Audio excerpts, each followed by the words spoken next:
na me guest ne no mbae pa nkomo ye ni giaje nanso kwaku boy de menyini ni enta se won sori nkono aye me wa accuse me so unuanya unuanu no me fa ne saa meantime happy birthday enkoma Samuel Jeff Afo aka Jazzy Jeff aka Uncle Abojise aka Champion Papa J weke kurado suche udi akasa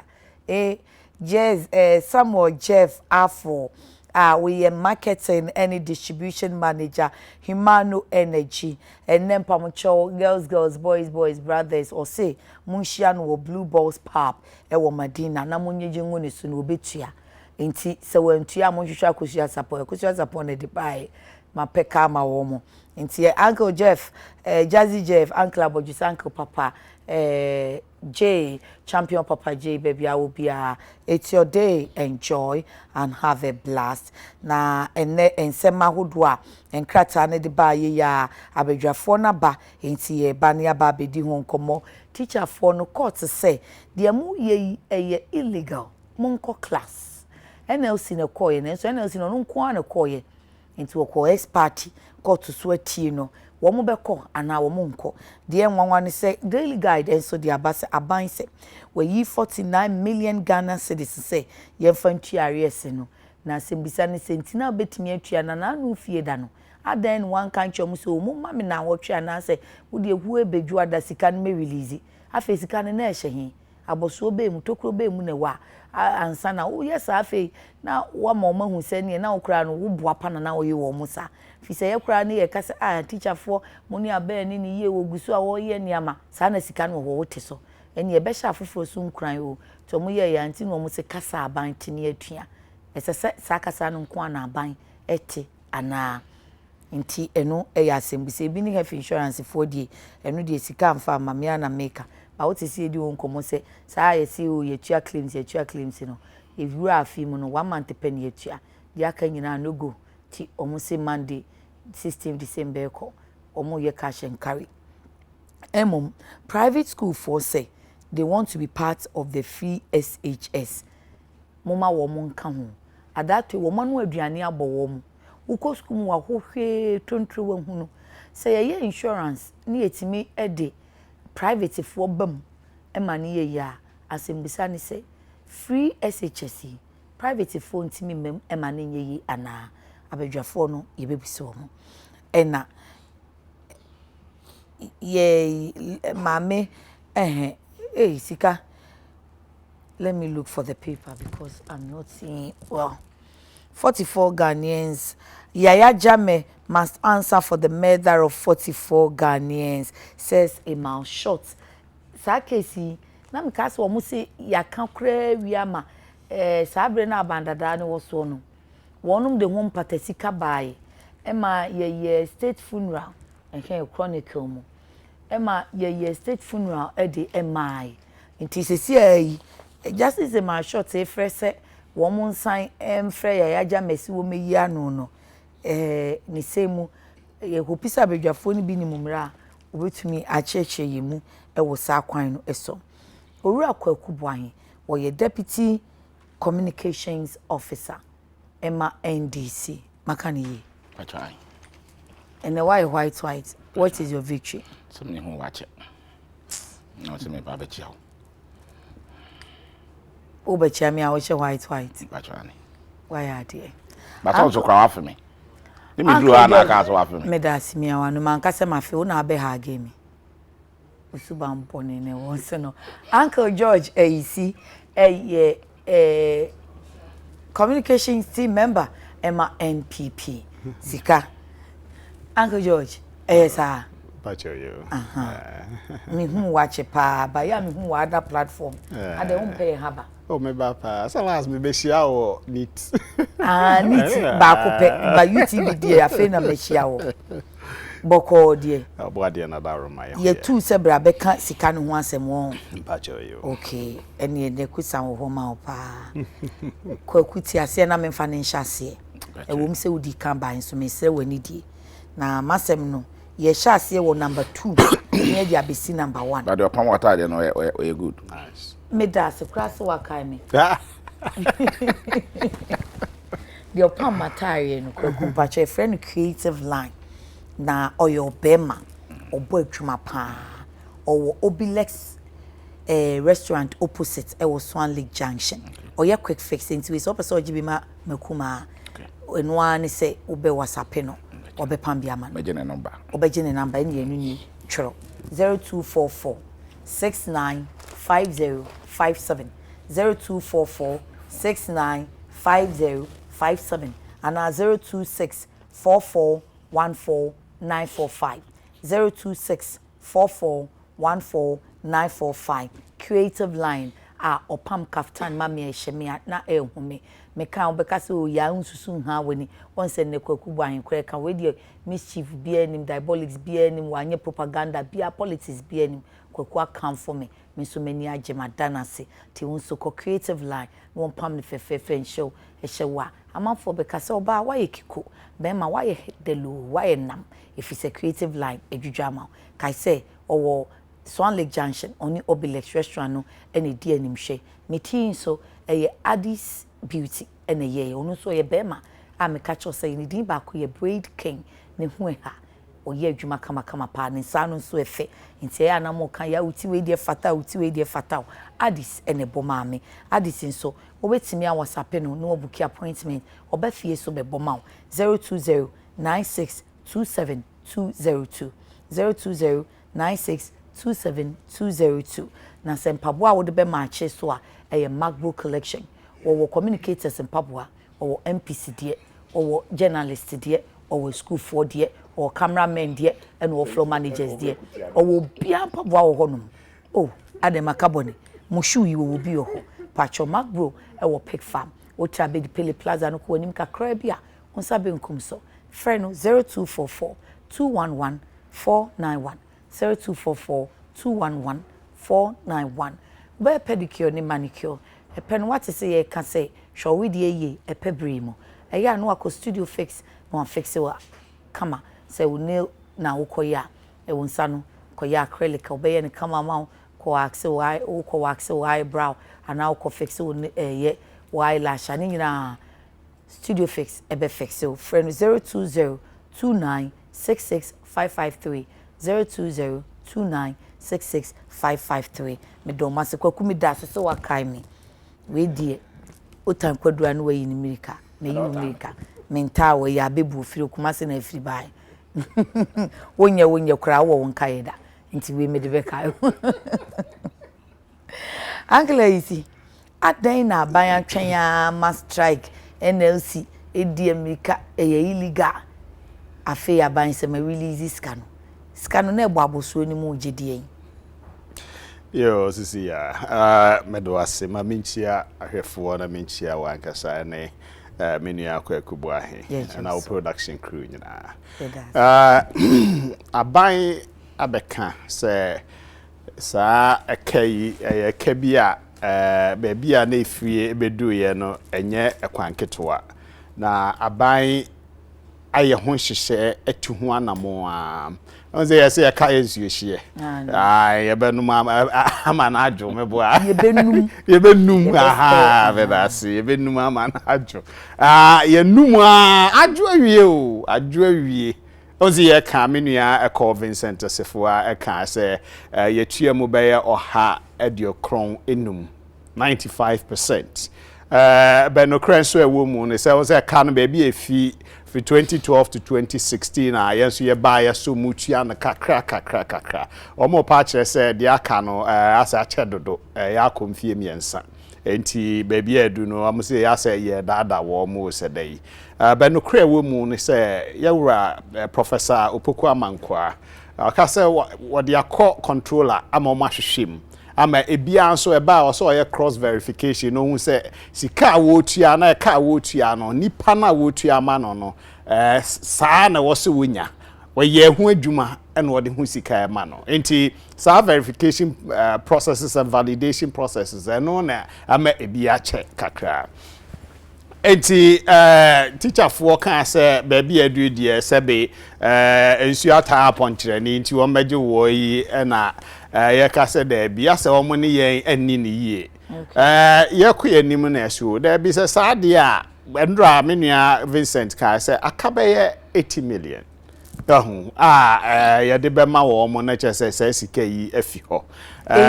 80 about 80 million. Sana and I said they were releasing into years ago. Because Daily Guide is were releasing 49 million. Yeah, and say akabe 80 na you know we are releasing 49 just say buy commitment no ewo ho. So commitment no wo ho. But omo yes omo eco strike no na yesi there be say ni aye no. Yegusu aye ka ho asem. Aden na fe de mo se montie bie mu a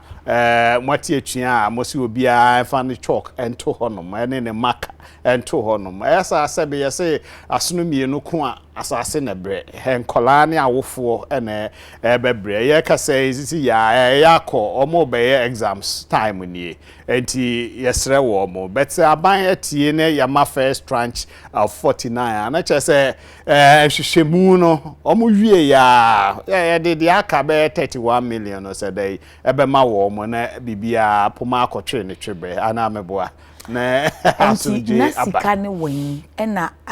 afi na ba release ana verification no oye no da ben juada yi be na de yai egusu a wo mo ye ongoing processes teacher unions no aye ne sa adenti no twen ye ma strike ni be mu ansa na se kasa aban ti ni strike ampa there be ya ban we die ya dwen teacher for ho pa o say o kan your manifesto as the teacher will be the pivot or the center or the fulcrum around which the implementation the success of our policies no ebetimi akonanim so wo say wo ye free SHS wo ye de aka nyina fidi ni norma na teacher ni na niye na wanse a we no oha kakra bebem ohun enti ye dream teacher ni no ho pa but sa ka we say ne tie look samre no me na me kira de samre no na o say aban no ye so wontua o ye adwuma 18 months 24 36 o say mama oboso me miensa me ntua bie menen kofo bi afa car bank crying up and down fita krade Antaman secondary omo ba so omo be follow up 3 months no ye de ama de aka no ye twagu ana na do batan pa o se da bi ye no sa nyeyie obi aye adwuma sebe okọ obi krom kra okọ hide dan a obetu aka ohun wadidie mu me ma kira de wo asahwi akontomre kra asepai pa tun wukotena hokra ye krase kra dan no wadidie mu bibia wodi sika na beye enti emre amfie miensa so a you know asfiewura atese ye tuaka na wo mfa ni sika mre no odwen se sisi ya obetimi atena ho yie ho na modeje fans na aden se cs na omutwagu ye mu betua sesini na 3 months na mo tie o de bi di aka no 3 months na abanda da ne kan se nu obetua no enu ana mo nsumu Debi o dia se why aduma 18 months what you 3 months aka 15 months into 15 months difference no no yes di nyina until 3 years 36 months what you 3 aka 33 more na ye tuatua no se bo hye ya aka dan se mo hye wo mo bo and ye di ye bo hye so baby edu no akaka kra bi ni awie e na ohaw yi aba e na ba se ya enye mo na mama na ba free se de wo mo strike no na wotwe kra mai enso wo mo bo mu je ya sika no aba e che se na sika ne wo ho enti eye case of one kasa wuti ho aye yi wayi bone yes sika no wo ho wo mo ani anye din a enka mu de nyesa emuto mo bo ase ye hwehwe nkrata mu ye yese because if indeed mo hwehwe nkrata mu a why the pressure sisi amonya 49 million Ghana cedis ya ba no say ya ye na anu fie da munyo mu hyiaye no akuakua wodo ni nyina ba fa wages wo ho a Ministry of Education wo Ghana Education Service wo teacher unions ni wo na mo ka che mo say oh out of 80 ya wo kan ye do de na ye adwuma 80 million no ye pam cho still ye hwe nkrata ni mu but wo de mom ye ntua half 49 more than half mpo ye ntua 49 na nka se ya nka adwada na strike beba omo baby edu no omo se oje sika na hiti omo accounts o sa no omo ka and the cry ye ka say ya say release we cry metie secretary back o say hiti accounts ana krata meto na nimu a ono de won te say odogo bi nu abe so oni mo mugidie because matena so a so mo tie atuen ya fe mo nya bia sisi ya ade ba ko mo doubt mo no no I am fortunate but yeah abai we I say teacher for GAD pa because ye ne wo mo a na ade ba ko a ye ne say me nua kwakubu ahen wa hayi oye ebia assistant director 1 na waye adwuma ye ntuaye but ye processes na yakoma na deputy director so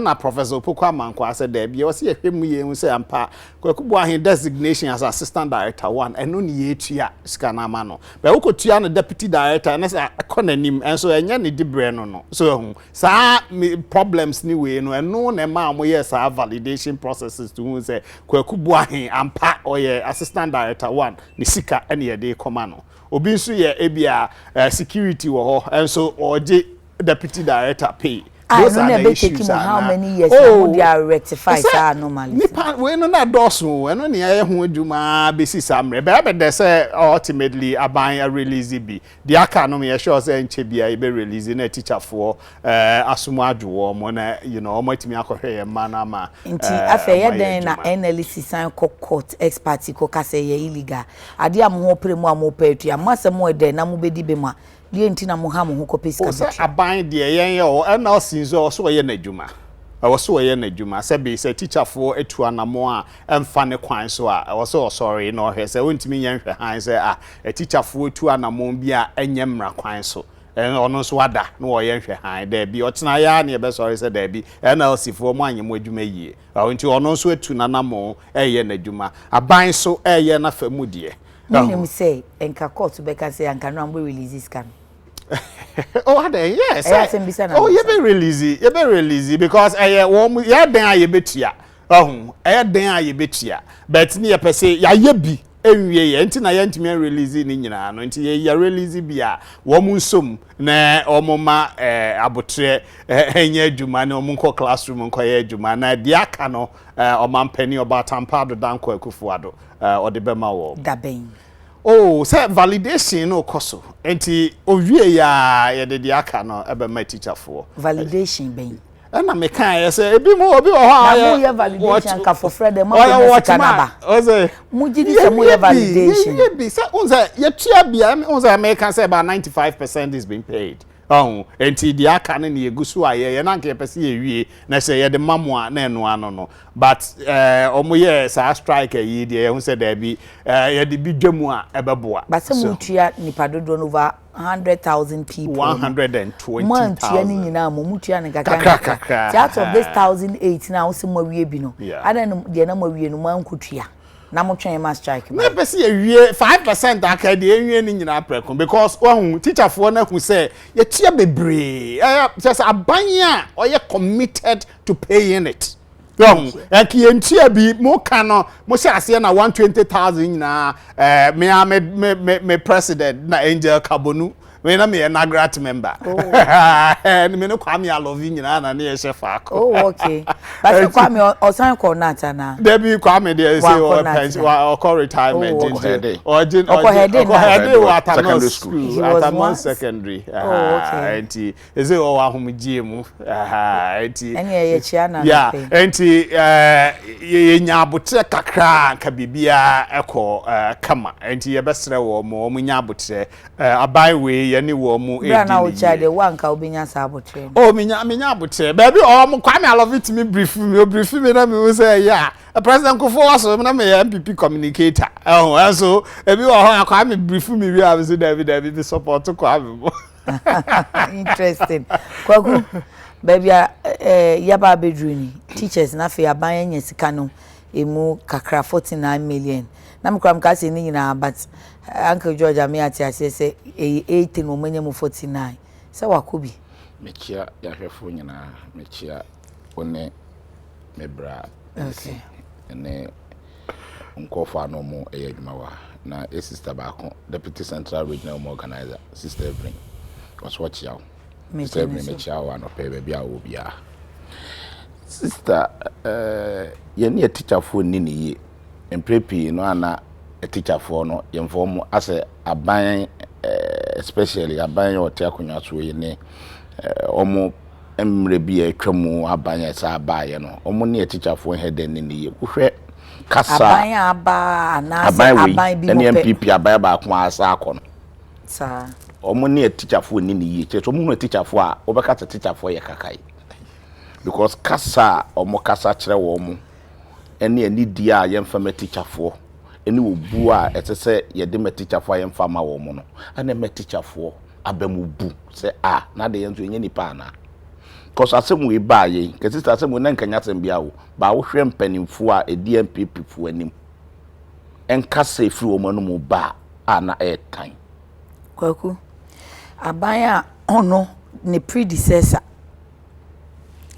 Adekye kagu setekwe finance minister ye kai pa eno mu ka se wacha de CCS kra ban betua 3 months na nya aban we ne wo ho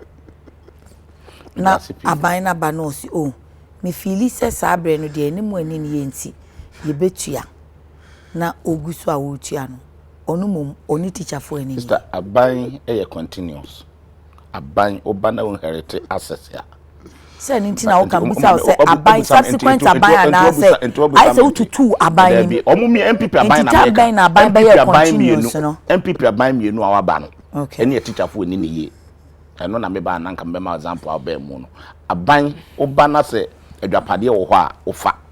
oba na adwapade enzo ni ho a ofa be ye ne yie enu nti na ate Ghana fo nto aba ma no Professor Thomas se satama obetena akonwa so adana a wotena akonwa so na ye de your friend says single span near the idea aba ya to aketo ma net scan wa we no ma wi sika ni nyina but Professor Thomas nya akukuduro ka se metua utuai wan ka se MPP aban ena ye nhihye ye ne to ho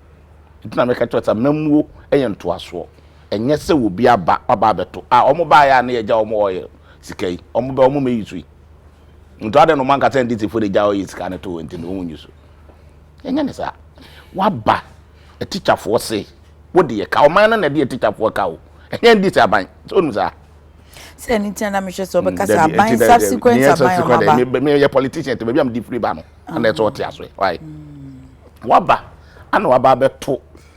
a teacher for a omo to omo sika bi wo ho a omo aban de ne ka entu sika ne ma wo mo na fi ndc for na de mo ka eni bia ye de be ma mo anti mo pa mo nko court mom da yi na bi ntu dwe kase bia ye keka mpanifo no kwa da ni mo na akom de obu be ye adwuma no dwe kase da o manim ye politicians bi ene hyemochi napo politicians ne hyemochi ana mo yesa na wa teacher fo a bebre no nyansa tene adwuma mo bies no o ka kire o mo se politician ene influence wo mo o kan sa no nye hyedo nyanda bi o na teacher fo bebre akọ school tene no teacher fo bebre e woni mu de tene o mo ni no betumi cry e pe yes e bi so chair no sure yes ukoji yes office wa bebre kuta PhD to atase ti se do no se doctor ya yes uko district ono medical doctor ebi kro onye na masters ebi kro onye na PhD ye wo doctor omo ye medical doctor what esua de akọ nanim akonya na masters in medicine and we what akọ PhD in medicine first degree medicine ye normal medicine tete obi a wa first degree enti oye medical doctor na nkyere se ewiase nyina wonu nyansa se na obi a enti woni mpanimfo ye adwuma obu e fata ese eso de ma wo mo enti otu mu wo mo na wakasa de wo pebi a kire wo mo a eduru ba bi wo mo be kawo eno ana asie ya wo man yanka ye we kan ya na ese se wo mo kan se o ade a wo ye NLC crack kan what's politician there be there what's politicians bi what's politicians na chewo mo NDC na chewo mo chi no mo yes ade no into patches se be teacher fo a bi nua yi ka ho bi no e teacher ni e bi woni mu de ekosoro po NPP NDC an ya chinchim wo mo adwene sisa sasem we yeka enti o ka sa kire wo mo a omo rebe ho be du ho yawo they expected say as a omo leader no o be kan kranhyen sem a kire wo mo o menu ano medinya bi ni srem munum ba bia man yakuduroi yesika sam nye eniem ntuto yie enkwala akora tinu ase asabe o munya ba bi nsu ade enkwala akora asabe capitation grant kora se kokora na ntumi nkoi enkwala akora wo hoi sabe death te kora motna so kora bi no sika kora ye de be printed textbooks ayi exams kora ma wo mo no ebi ni wonti ase afi enkwala na nya exams o de bi safi na nim se nkwala na so mo nya exam anano ye ne prof pukwa ma kwa de ono ni reasons o de beba ana wo beba ye nyina ye awofo ye wo ma me ba ko school no ba ku GS nka so mu ni sika mo de be print you when you wadwene ye state ye wo wadwene me metumi ayi fe de wo wate ate no fa ne sa ba me a me ba wo school mu a me ba ne nya exam se no oba fie na o ka chem se da ma fa ya nya exams yo me ka chem sa dai me ka kira kola ne se sika na eni ho nti ba o yesa se na o se o man na dwuma wo o man na nti wo se kola ne da ache na kola so ye exams na ase na wo so ye exams na ka me be kire wo a wo se untie me de dem no explanation so wo nye teacher ni nti ba ya mete ha ma a teacher for ni a wo fu wo nye teacher ni nti wo de o ma me kasa ya ka be ase me nye teacher ni me jitum but madwuma intimate ha ma teacher enti wo ji wo mu di se reasons no mo de aba no wo ji wo mu di se reasons no mo de aba no ano no obi foforo so tie o se de be ye nanadwe nya enti de wo no waka na to wasom na be fa ne sa fa ba me menye ni ba wo kasa che ni pado so enti na de wo no waka na me ti menye ni anaka tam tro obi a obi dumi kan to ta ma wo ka no boa enti tam be na waka so ma tro obi no obi ti asema wo ka no boa aba be asem nwanwa wo memu a mi a me wani waso a me nim se wo twa ntro no wo kana me se da bi wo twa ntro out we there waka bone na ti sa asem we ba kan we enti sa pepepe ana ekoso wo memu ha so da me pa kire no nya bibia ni sika na eni ho ya we sika ni nyina ya jebesi e wo wi ati nyina enso yehunu de diska na ye so da me pa kire no about we are the besia about 89 billion Ghana cedis. Maybe nkwala na tie no kohwa areho. But what show commitment? Enough. Ka unya nka onye de untu esika na ka ba na wa we two schools no bebre. Baby omu ni school dan no na nke sisi bi ma wo mo. Baby asebe omu ni nkonwa na ye bi ma wo mo. Baby omu ni textbooks na ye de bi ma wo mo. Baby asebe awofo no kura no. Sister ukona baby nkwala ne bitine sua de no owura be ho a obetumi ayi ni nyina preko pese ye nkakra wo so be ye tena Ghana ponya didi wo muto abana ma won onkobubu den we so osi ayi cathedral baby ajajefo ne ayi fotie so onya kokodura kobubu ogu esa do mai ni tika no esa koti dan fofra ma wo mu nam ka se economy ne se ye insects enti bia benya ne de kakra sope ne kabo mu na ya aggregate ne akabo na ba akon so atase enti waba baby hu hiaw ndc betna konwa to sister ye de bibi ba ye friend retention premium tata na teacher for bebre tutu kwan no okay also minua ne university or bank me so o ye adwuma wa ha ne pay so sene me enti me je teacher adwuma no na Professor Thomas then one John Draman mama o institute be a friend retention premium minua ni obeka kire say the be about 10% of your gross say the be teacher for no nwane nko e wo pay slip to sisi a o my teacher for laptops say the be about for nim dia e ben o mo to betumi use o hu say teacher for no bebre o mo tie kura anye o statistics sisi contest with the minua ko nkura te bebre a sisi contest teachers no problem baby eboa nyeni nyina nka omo ba ye na nka omo to aso anka ba na nka teacher for bebre nya baby atana na wo wa ba kaketua bi da ho ba ye mfie miensa nie a teacher for kaketua akura wontumi ntum e kana ye ketua bi sa e kawe kakra ikura aka ikura ye sen sika road fund ye de ma consultant keke so mfa nkonko ye wo de 10 e to snate e kawe ani ade na waban no mutwagu ye no man omo so ba yo muntua bi 2017 2018 e ka ho bi enyi free utie na atefo na omte 2017 2018 sa police no so ka ho omto ntua enye mutua bi kura na nya na me se amamuo no ye continuous no enti se bi aba ya ye bi ama okay ye nso ne egu processes so 2016 ye hu sa ade no na ye egu processes so na ne ye bi free mu na mo baaye na nka ye expect se mo beto aso ana mo de mo se mo nto aso na bibia ndi se de nsaka bi anje afi teacher for na hu se mu no mu ni ye a teacher for no sister omo bro hwe enei cement bag ya NDC peso na ye 24 cedis cement ya do 38 cedis NDC peso in 10 packet patoma kwa be 2 minutes na me analysis me show in 10 packet na ye 380 cedis ka time no nso aso patoma 2 minutes teacher for us baby akodi enei in 10 packet akwa kodu 700 Ghana cedis etichire 1 cup NDC fra kunya so na 1 cedi ene etichire cup ya 3 cedis mock and NDC press na 2 cedis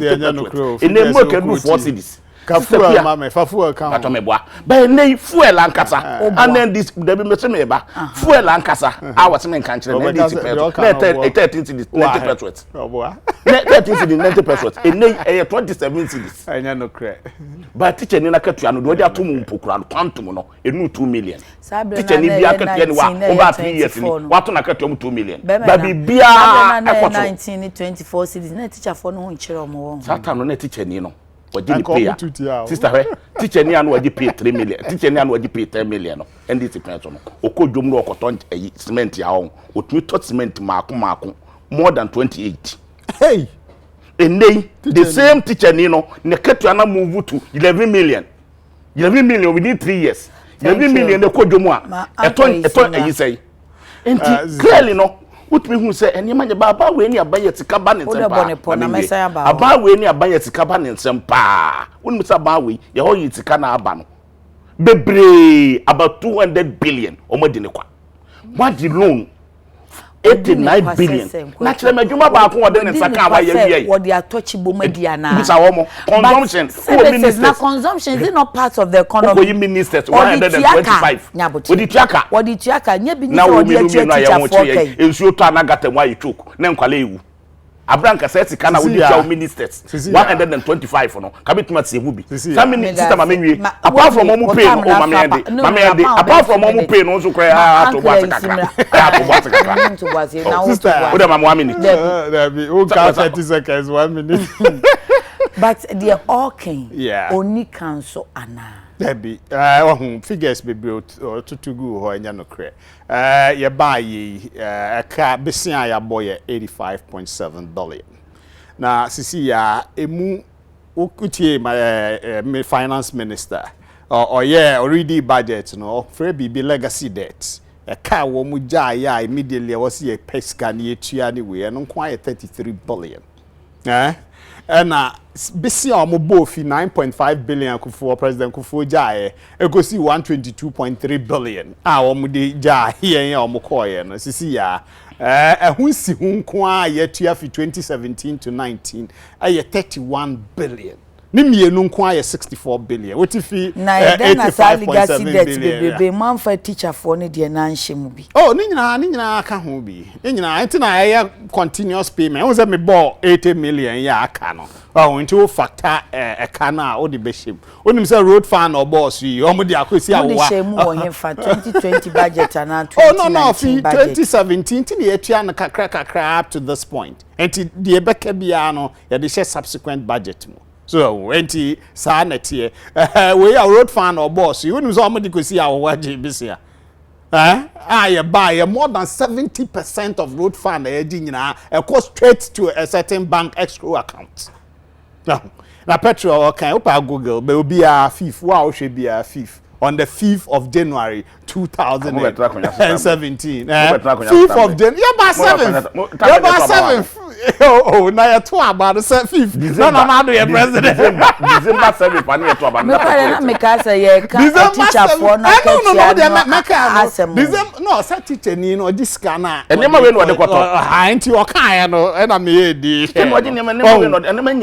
A liter of petrol for 80 pesos. Yes, the electoral analysis near or the do baby do. Office na 4 cedis 15 pesos.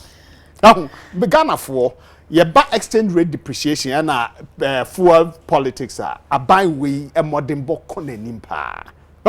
This is for boy, I feel be a normal or hardly adrenum 150% and normal the kind account. And then me no can say honorable Kenofuyata Dr. Baumiada Roma 23.5% and year they come a better management of the debt situation in Ghana. Debt as a percentage of debt inherited. But remember I teacher for Adekye so.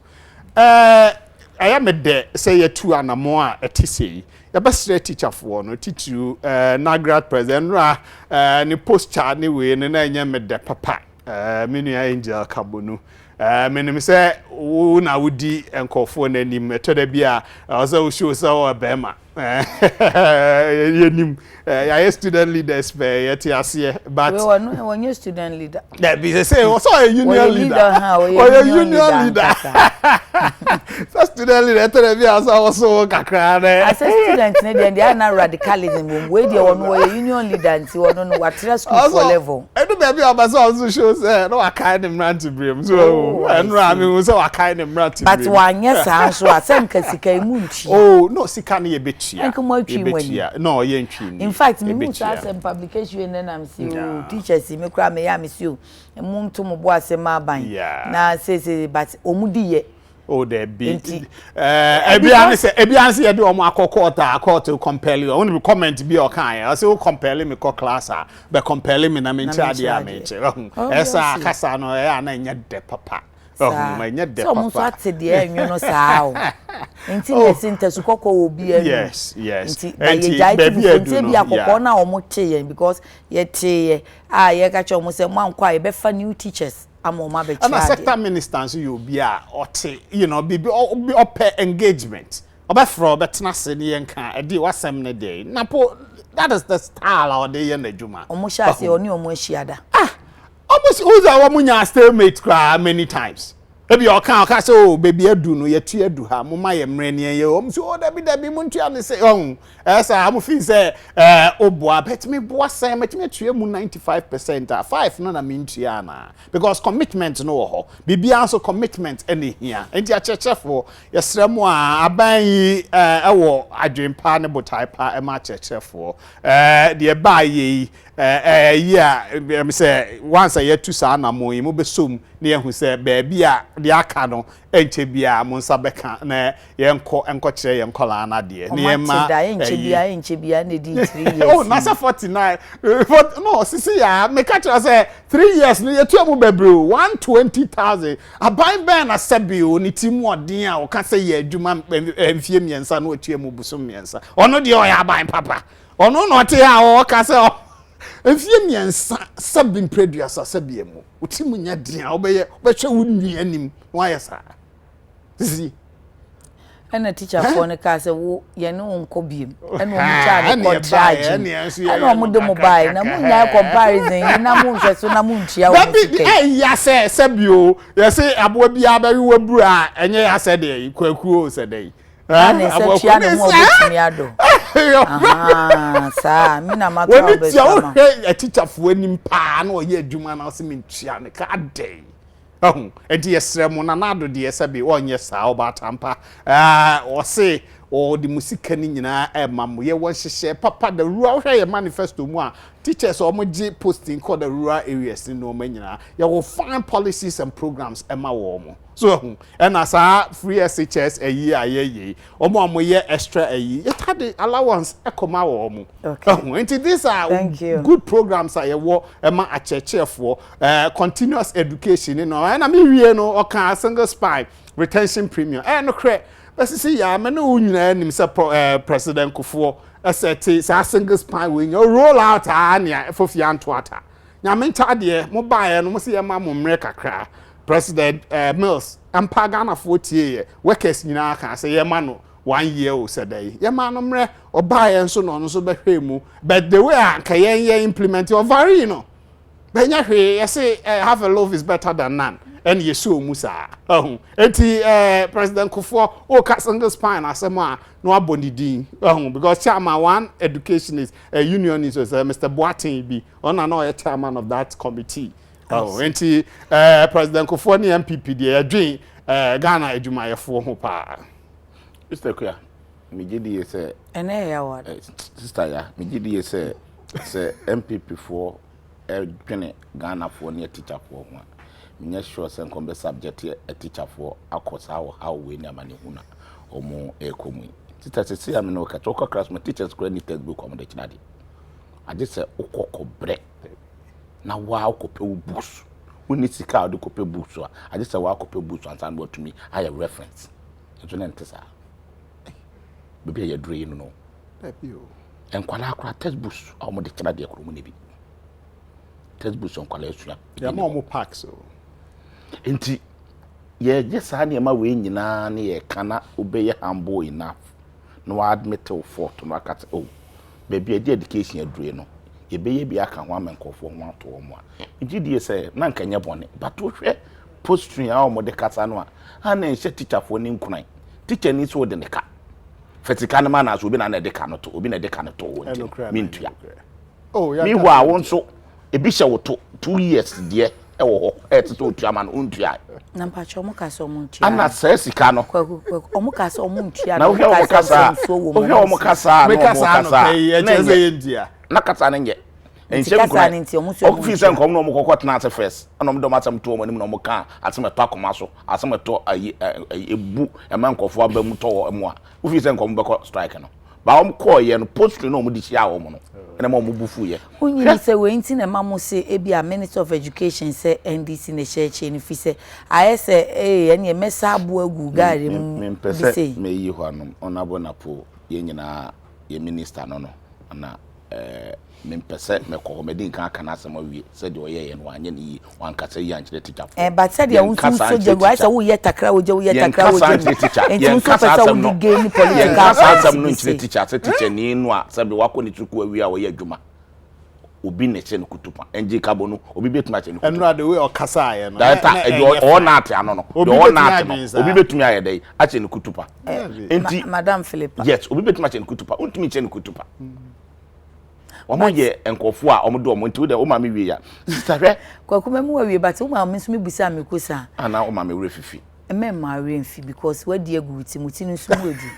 fi said de wo kasa yi wo ba ye kra on kasa o aban no wa show good faith and as we tua bia say oni omo an kasa yi fine but I say aban no nye papa kitikiti say kra wa tua aban ye ni mu a fi meet be say de wo kasa yi mo say ba say obi tinchen no tia na say enya akoko besa say enya kroma teacher for bre nyamishra but ekwan a aban we do mo fa so no enye e yo musu no omo ban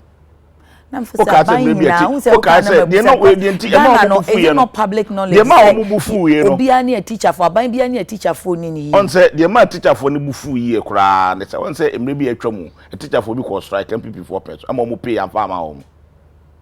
mi nu ye no teacher ni buta no that was 2006 2007 omo pay am fa mo entama teacher for no no mo ka say the reverend ministers yes, ne retired teachers oh kasa say catch the teacher for ko strike as all the reverend teachers and reverend ministers be ko akọchira de e bia ni oni ete politicians na so omoti ntu kasa e ya ne ya yan kasa anti teacher ni enti ohwe de e koso enyina na ne mo betena konya so teacher ni akatua untumi ntumu sister teacher ni akatua untumi ntumu 2 million po wo betena konya so yemfie mi ensani enu 2 million difference na wala katreo untu mu zai obe watu mbako pe 10% 2017 20 enu 2 million ne go 10% and a 20 and that's what me wan so enyeme nyina abo aye den teachers akatua na aye ntu dada vise na promotion ne baaye no 97 cities 47 so se na nsanya wo promotion na promotion me busa de 47 cities eno kwa woni me 2013 me nya promotion 2013 omo de ma no back pay obwa biso bia 2013 eno fans because Aban workforce teachers more than half. Enye no krenti so more than half. Almost na hwan kwala bebre so. Akwala ba kokora be ya mbro ba tro memu a. Ubi say ya de papa. Na me wan so yenye tika ko family set 125. Eti omo kam obi aka. Sister saka no a ya to ma wo mo no. Se wo ton a ebetuma tu teacher for mako 100 ka year. Ya sifia sama. Ya ma body guard double salary o. O ka say ma memo. That's all say program. There be me say. Ndeye die. Enti o hwe baby a o maye do wasa akofat staffers more than 1000. The 1 year kura about 10,000. Ya me bebre fie bebre land cruises ya makrakra. Atena ho nka nipa nya adwuma ho. Na hwe wo mo so mo aka na wo na ase so mo do so o mo hwe nipa bebre so no. Ghana fo ye ne ka so o mo bebre na teacher fo so hwe nkofo bebre so ana. Na teacher fo no so ana. teacher for nurses saa na ye o mo de mo hwe nkofo bebre so nti ye nhwe mo ba enkwala nkofo nkete to mu flat staff out Facebook no mo tete no hwe ticket sa mo ne ka to mo tete what set of questions now dear so na me fa no ye nhwe teacher for yi enye me ya me ma ye teacher ni pen nti se bibi say you course a na me feel ma wo mo because the rate at which ya eden na eja ye nhwe mu ye nti na eja eno de enye wasem odwuma de buta yitu say down no to jai the rate at which ya ye hwe a teacher for so no e wo mem ha no enye ti say teacher ni obekọ no wote hot me da wase ensuo nso to a na ne yem hyehye no na papa wantim bebre ni office kura o mutena mu bebre schools na mu ifiri nua na se no manfa staff bi we bi ho say o muntu be nkata nkom continue the staff common room bebre ma ba de aka no esese nkom be ye no o ma anye na dan ne gugu ho uti schools bi ma sister and conducive for learning. Okay. John Nilanti van der Poel, the only language this government understands is strike and demonstration, nothing else. This is illogical. So they were just waiting for a strike action before they settle the arrears of or what? They are always boasting of being passionate about teachers, but I'm afraid it doesn't look like it. Otherwise, they wouldn't have handled the plight of teachers in such a demeaning manner. Randy Nana Udrunya come from the birthday man, Pajo of Big Joe Shoes near Kwadaso, Union Market. Thank God Senior Minister Safamafo has sued Domilevo. But I think we Ghanaians have taken teachers for granted and always want to see teachers poor. So the Labour Commission should stop talking and fight for the teachers. Antonio Beambla de Fiekuma Zungu Takrad, call of strike action. High Court orders striking teachers. What's High Court saying? As bra mama benya contempt to her own. Jai mama come in once. Okay, so if the money is still on Anthony, so if the money is available, why should the government wait until teachers embark on the strike? Government should pay all deserving workers whom government owe their money, whom government owe them. They also work for Ghana. Hassan Zangina Lawal, NPP and NDC, you are all the same. Watch out for Zangina People's Party, ZPP. Guess yours will be different. Citizen Francis, Facebook NPP Facebook caucus. I have always been with the teachers when it comes to issues regarding their salaries and arrears. On this call, I hold a different view. I think the leadership of these unions are serving their own parochial interests. Bedi Kwada Sukuma said, I think the teachers are very ungrateful. Did they go on strike when the former President Mahama administration decided to pay them 3 months out of their hard working of 2 or 3 years salaries? But we thank God, President Akufo-Addo's government has released 49 million Ghana cedis to pay off the arrears. Sandra Usu, greetings to your guests. What our leaders know is strike, but they know that if the future is for our children, then they are playing with it. My name is Paul Opoku. I'm a teacher in Osubenso DA Primary School in the Kwahu South District, Sister Ya. In fact, what the man is saying that teachers in the remote or rural areas are given allowance is not true. It's a hard force. I sleep under a thick mud house, and what I'm facing there has let me lose my wife because she can't stay in the village with me. Please be what you please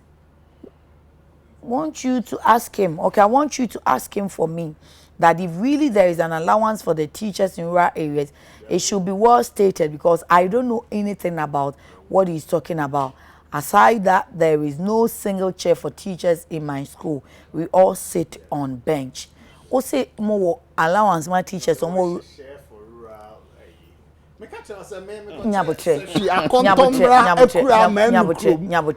More allowance so a teacher need to me musamano. Enti more allowance my teacher for more crassy and now. I rural teacher policy teacher manifesto. I fail na almost. Some more your boy. Good morning. I'm from Tema. Please tell the NPP man to be serious and stop laughing. I always fall upset and annoying when I see him. Hey, why in a personal? The NDC man is full of mischief, and instead of him being serious, he laughs over everything. NDC never again. Wofri will camp. Or see the serious why. Wolanyo in Akwetia. The NDC has been usual in the opposition, opposing the EC's plan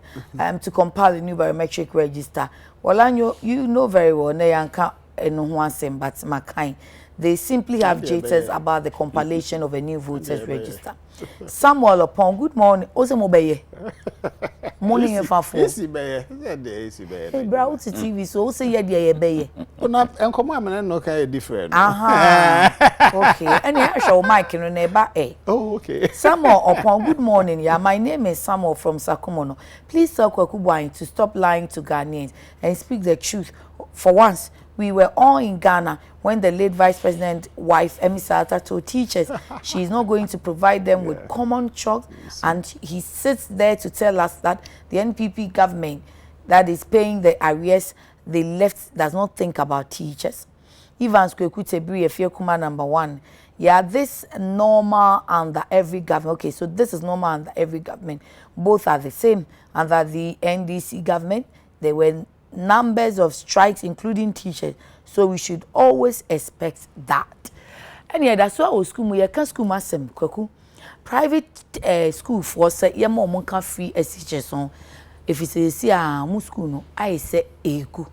Ususu say in sheshe ben na ban betimi ayama free SHS on kwada no bi so etumi akọ private schools na aboa wo so. That was a good call na omo aye ede ama aban no.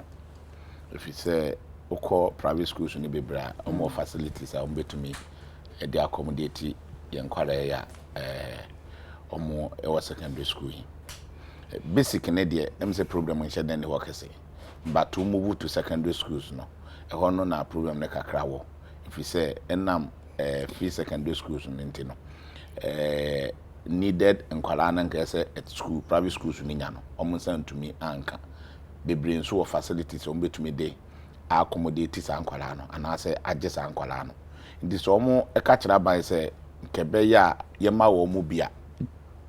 nanka sika kakra na wa abandi tua free secondary school no saving pokura no obe subsidize ama wo mu anase bi obe mo be 2 tests anase yikura no normal fee no sa na omo kan komo akoma beto omo yem nanka omo nso nkwala ne bi aba ho nanka nkwala egu fie ya sister kuya sia ya mekwan school for nkwala yi ba be di bet sister ya frame ya na ye di wate then next na wo haminti emza na odi ne yefru me how sister ya na nkwala ya omakwa akotena fie ya sia o mekwan o be ku school am say march o be tena fie 3 months o wo ba o singe room na kwala wo 18 years and 17 years e ba betena wo ne no singe room mu o ba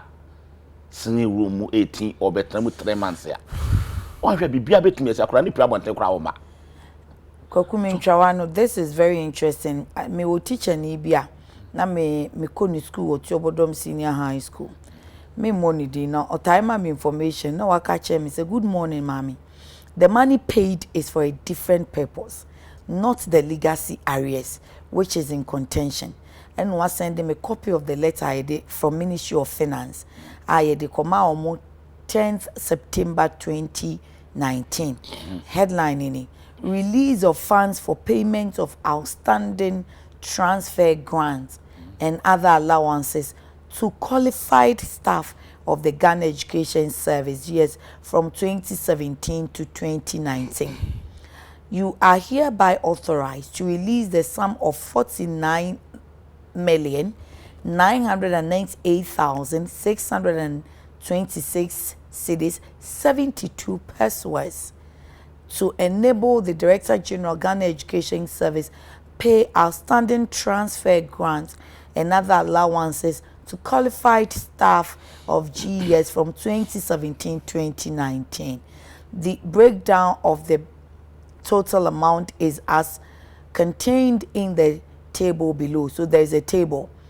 year, transfer grant, other allowances, and then total. So year 1 is 2017, year 2 2018, then year 3 2019, and all has transfer grants amount, other allowances amount, and then the total amount together which sums up to be 49,998,626 Ghana cedis, 72 pesos. Then the last point is the expenditure of that amount should be charged to account codes as per the attached specific warrant. Signed, Honorable Abna Osei Asari, MP, Deputy Minister for Finance, and then to the Controller and Accountant General Accra, and copy to Ministry of Education, Ministry of Finance, and then the Deputy Ministers, Deputy Ministers, Chief Directors, and Budget. Let me cross-check that with GES. Okay, 49,998,626.72 pesos. Wow. And the same. The same thing. The amount is the same. Deceit. No. Very deceit. And yes, you cannot as daily guide the buyer from this information that your teacher need your mommy or they letter no account way for transfer grants and other allowances. We are not for them, boy. Now for your mischief. But we are not for them. Magic. No, me was something like that. But I mean, say who can daily guide? Daily guide says government releases 49 for Mahama arrears. Mahama arrears for teachers, and it states here that for outstanding arrears, which the teachers have termed legacy debt. So there is closure to the strike action embarked upon. I'm not saying you know, in Jacob, no, almost accounts. Yes, one said none of pay or me day. So we do a be I want to say none of me once a man, I catch one. So do baby, I say none of me catch one, I once a they do baby so I your home a yikakra in Tina, me no a Kwaku meet you. Inti about me chow, no, my distorted about me to just say, says he cannot yet see a tutor teacher one, and you know, the teacher need be an akoma. Aba form sende ye de sika bi aba ama ye ba betwa mom no enya no kore bronya mu nye sika bi asa afa nkodi bronya e fake e obu a omumu na America mete America say enye obu e back to private school aban paper where you by way of information aban paper and what the abetu dwa back to private school do this what teacher for na ye de and no pay you reading all the networks so ye tua and so na nya no kore adey private schools. And this is Dana the American say private schools no wo facilities on betumi dey accommodating kwalai tina ka bu be hia say ye bema wo mu bi tan mi san kwalai ya ne ye ka o matsem bebre o mo mama kwan ye na facilities in the schools no memu ntino o mo ba betene fi 3 months o mo mama kwan na stay ano o mo betene fi 3 months we no so be ma kwan January as say no mo so asa akọ abetene fi 3 months bi na wo ba akola 16 17 years osinye wo mu na ane da na kora na kotu akwa ne namfofo ne wo hu se ni na kora de ba ono ba be data asege ewu mu 3 months ayo kofi a wompie enti omo kasa asem we ya eye step in the right direction one send this person no ye ma omo kota ye postu enkwala no a ne ye de bi ko private schools.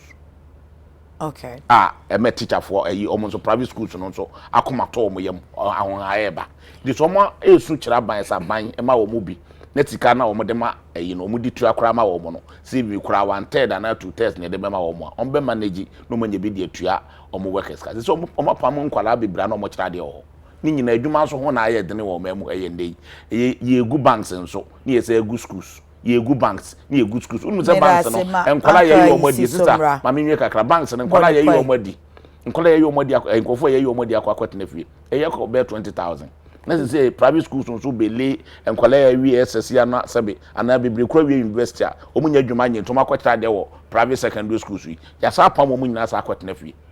Ahokyena nso na asa abai bibia aboa ye den wo memwa nti enye nwanwa se nde upia bonten na obi abamobu to ye MPP ni obi asu so be ka to ye MPP ni bi se ahokyena ne ye massive aban na nwene me da se kwaku doctor bia oye madam for semen kenkan eyima tell kwaku boy that the next time he calls your name wrongly we shall send him back to the classroom to go and teach. Uncle George, private school teachers he said insurance yetimi ma private facilities ye won hyehyeye kama yentimi nye bibi similar ma private school for no so na wo mu so enye sa FSHS enkwada yi bia na Yo, me that say, me from day one, I once said MPP, Ankasa, a private sector driven, a liberal democratic party, meboa. Yeah, say, you believe that the private sector is the engine of growth. And to me from day one, me what that's thinking, say, see, the health insurance for private hospitals participate here. Other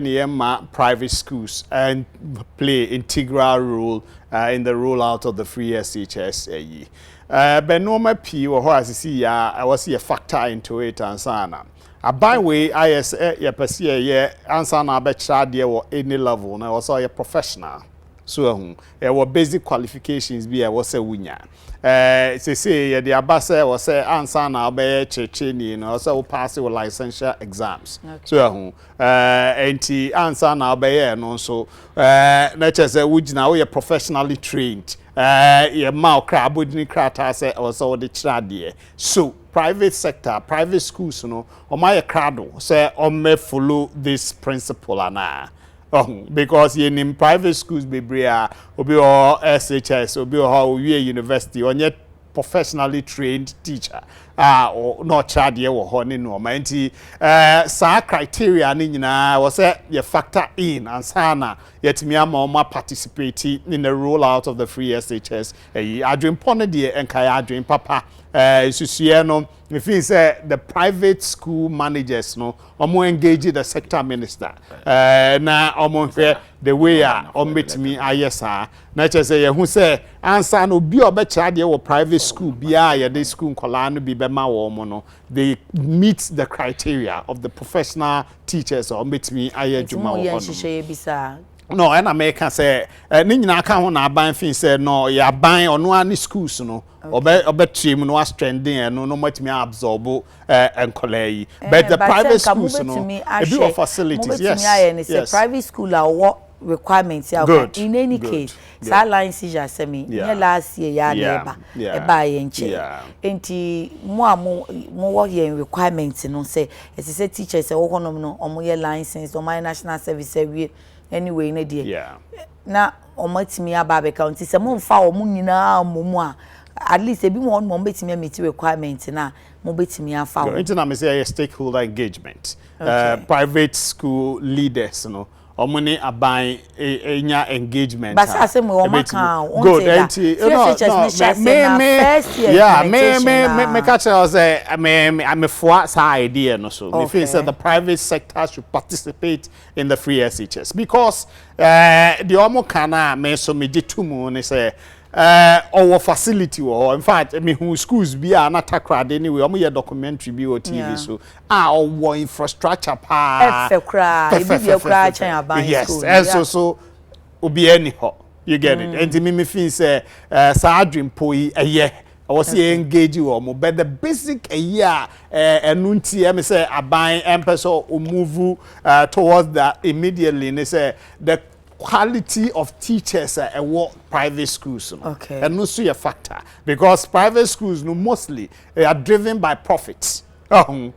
I very sure. Most private schools are driven by JHS na ya na etisa obasa obi ape profit yes. But JHS no krampo na private school teachers honom no ebia secondary school ni all train results are now omo kwase omo che nkola no omo results be ba no omo twa fine pa one notices are meaning but private schools be also this year no maybe cost so internet TV so enka because of profit motive no nti and no maybe because what you see nkola no be alcohol for remedials no more cancer na what you say subject am che mathematics na me che e be ho be won say maths no ni ti enya yi but obano catch us say you know results about we try or send you try you get it enti no mu nyina ka ho but media me fo aso say omo engage aban a good idea because what's the difference we say obetua free SHS no see ya de me hu ya me de wo ho ne say infant spim school in a bill ebeba for approved by Ghana Education Service and ameboa enti we say border student be fees 1,000 cedis so 1,000 cedis no de aba na aban se masom metua memfa ma awofo me aban maji says that's how the free SHS is. Then it should be easy for the private schools. Good. Entina me say me foaso. Good. Entina me say me foaso no. Be menim aban challenge because of the quality aspect na ye pese when akolabia anya disadvantage. So call private school, so call government school, we ensure say a chefo wo ho no omo quality omo meet standard na was omo child also that akolabia anya disadvantage. So enti me say omo kran so omo nkoso engage sector minister na po yo bi oti asem. Woni no kasa na otimi convincing na because solid evidence and convincing basis in tia ofin so yes emwa be me feel say to asumu so more facility no yanko inspecting na meet standard ye pa me feel say baby edu no yan revisit sa de no yan hwe na private schools so betimi yan post nkola no bi enko honom na me nua kwaku kan say no mo post na every SHS ana ono ana wo ha nti obetimi ayi am na bank workers ni ya wonya isa 20,000 onim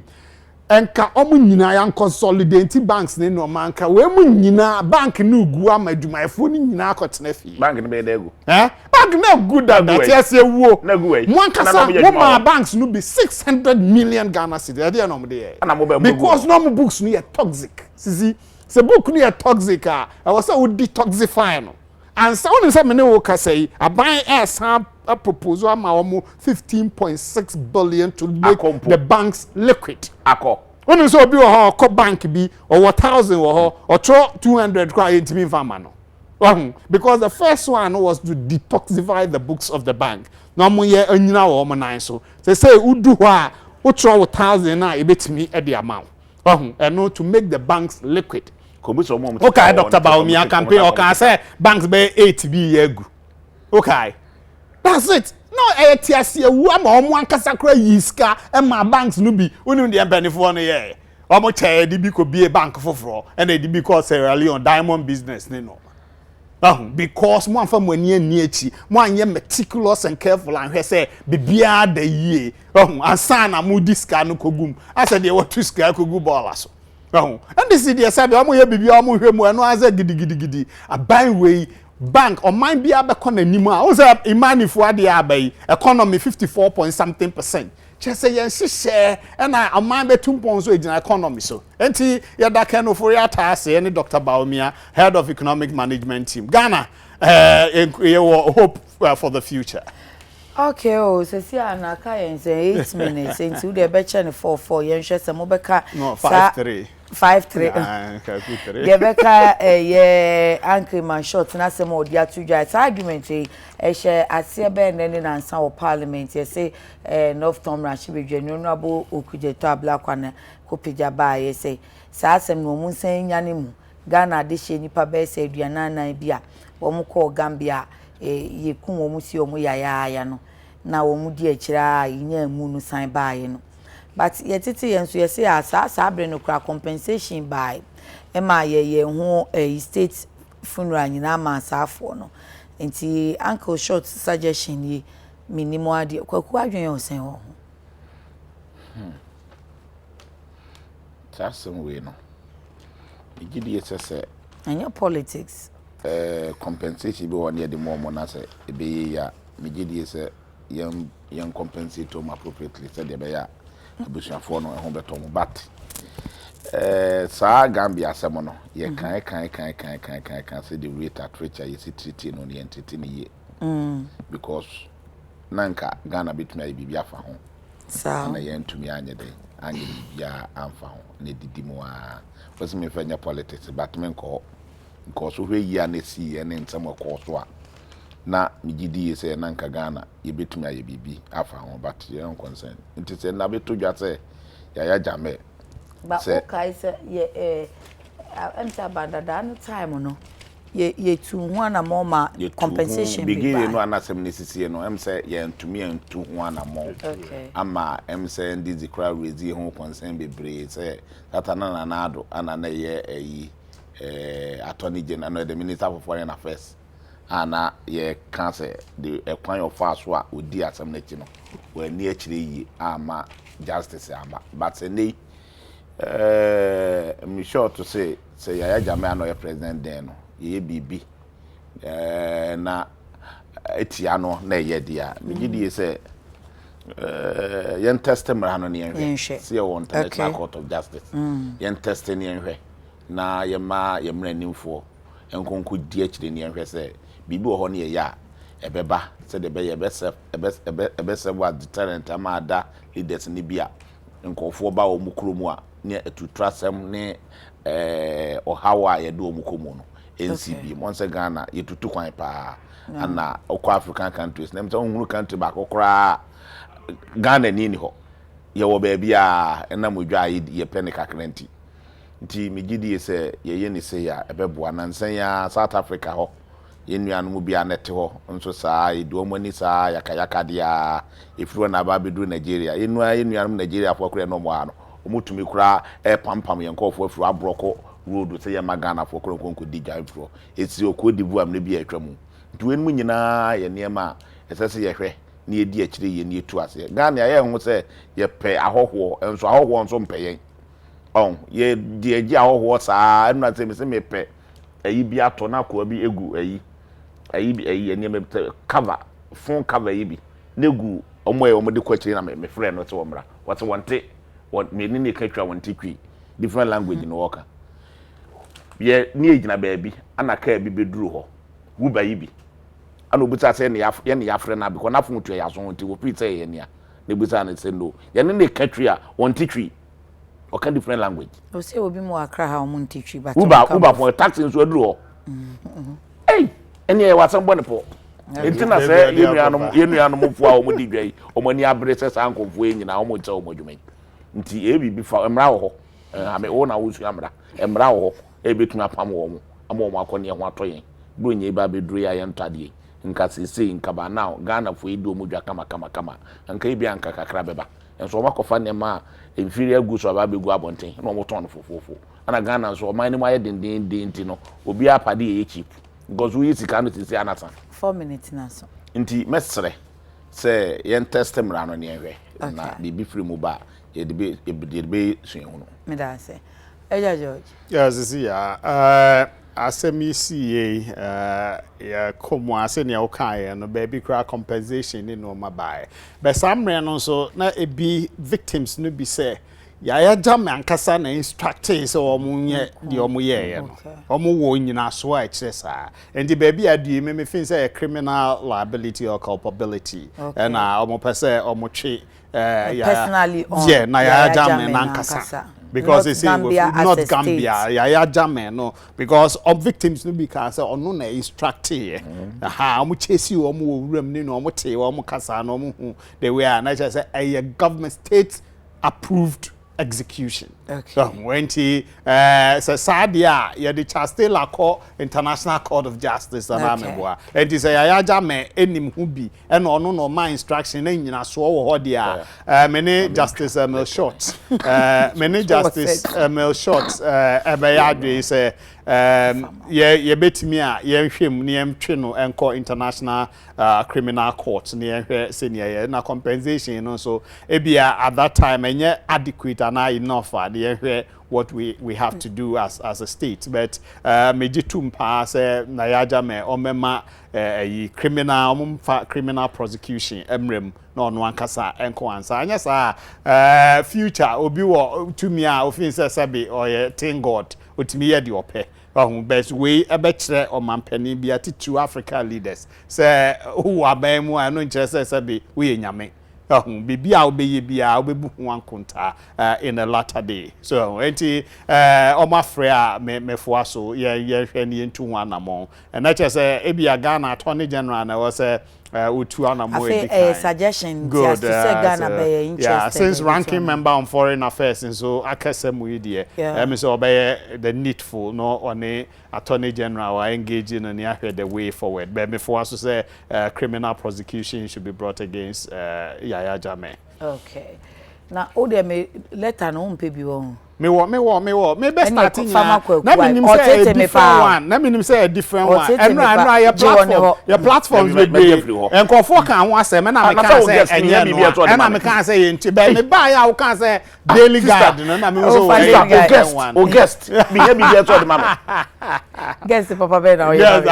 propaganda guest. Propaganda guest. Look am wa kwa ya that's it. Oh, mama tia be call me obi say mesre dodo.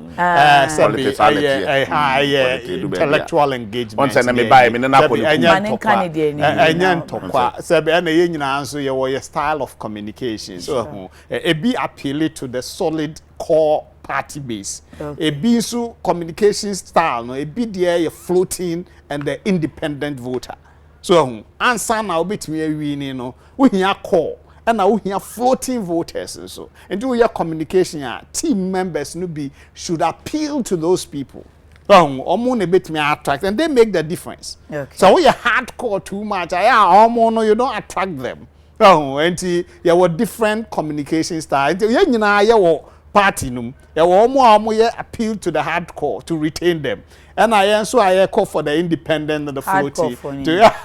to attract them onto the party. Ni nyina bomwa and ye benya ye 52.5 next election. Afro barometer. Communication and you're aggressive, but so you get the message. Yes, you get the message across. Yes,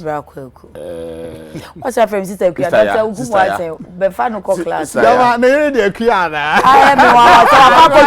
am to girl be so car. I say what to a crib on the bad. No, was a pan or not to have me a queer every why. I say, I thought that my body was a cook white. Me both there be honest one who dinner me both. The vitamin queerty. Mamentia Nana Niabe or Abeman, Abekuma Road or Nana Mechiao, maybe I will be a one year. Inti wakwaje asha ohuna bet na your platform so be chia na obodwuma wona na no wo kona him fi so unya for case ana inti nana baby a wo bia me chia wo nya me nka wo na nya me emie ekwan ma na bibia na me nka nche menu ya se adwuma no eden inti o ma na ba mumu yen me ba radio so a messages na 1000 inti meje na me de ahya me ho na me chia bonten a omo nso omo bomba ba so say they are we aggressive one so now no taking ku na ma ne nkrofo no ntia enti so nua na dia ya o kasa to bo asema no mu se ye kire ya dwen I mean so we the end ye cut across Deputy Communications Director on Kweku and officer Afa national neka Mpacho me de beka ho pa mpacho you Ghana ha nyina e chamo fo so enye Ghana hampo wi ase nyina baby NDC wo bia mpacho da ho adi na afi o dem ntu ni bi on ma yadwuma be 10 years o hene me pese wo ye ni ye o debi o me ye Deputy National Communication Officer Emma National Democratic Congress me da se papa nso Oh, me communication team member of the Mamentia and director. And why introduce what Adam Director of Communications National Disaster Management Organization. Okay. Now we dem What you ba ku but no media shame na kesi. Bufelmina. Mechiano pa na kesi MPP ni bi na wo Elmina. Me na no. Na kesi baby a wo bia. Chama ho to offer. Oh hene o MPP ni. Nana kese I was ayo hene o MPP ni. Okay. Nana crop and was and and you mean to meet Mr. Mike Amon Kwafo, director of TV of GTV formerly and then a very handsome woman pa is here feel relaxing tea. Accra, if you are na o chairman and they me to be kind Accra. minim se wo ho ye de abusiafo ha na ye di besinya me ya domo o china de Nsroma besia ba me call me that creative line ase watade fefefa na opama me a meni age ho amanfo nso akamfo pa che won so bronya obetumi anya atade kaftan de efe kama eja wom wo sha obeye kiko emane mema de enkwada no so enkwada sha ya na ni kampa e wo creative line kai say o Swan Lake Junction on the Obilex restaurant no ene di anim hwe Facebook and Instagram ho a creative line clothing KLO clothing obekwa akoto no Instagram quick fix obeya ma opa freno 0244 695057 0244 695057 and 0264 414945 0264 414945 Mpaboa so free MacBook collection owo Pig Farm obey Abedi Pele Plaza no ono so be friend na 0244 211 491 0244 211 491 pedicure ni manicure studio fix ewo Jolu E Plaza 2 abonsan na Best Pension Trust ewo na ono so ni number ni 020 29 66 553 020 2966553 King of Braids Addis Beauty obebo uti na amount na bronyi onso waye ekuaba bronyi ekuaba do kama African Queen enika enti ko Addis Beauty ewo Dansoman Banana Inn MacBook Park oneno eni din hwe ni mo obefre no se ubuki appointment na omre fie no mebo uti mawa ana WhatsApp no a 020 29 020 96 27 202 020 96 27 202 Eda boafo no ase ye ne ekru ni nyina ye de ani gye ni ankeka na abesom enne ye se nyame se wo ma wo hu enne da iso ensi wiye ni nsi nsa no adwuma yi onwunu dwo a ya kai se odi na seda ebema no ye mama fisha pawo